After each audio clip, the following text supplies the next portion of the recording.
Here's I'll show you how to add date field in PDF with Acrobat. Open your PDF with Acrobat and then go to Tool section. Select Prepare Form. And here you get this date field. Just click on date field. And now click on the location where you want to add the date field. And the date field will add. You can require the date field by checking this option. Then click on All Properties. And here, under General, you can rename your date field. You can add a tooltip here. Then go to Appearance. And here, you can add a fill color. So I'm adding a fill color.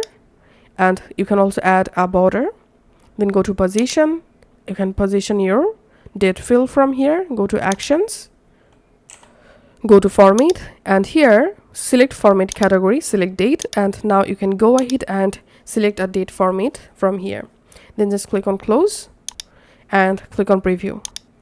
And here, as you can see, I've successfully added the date field.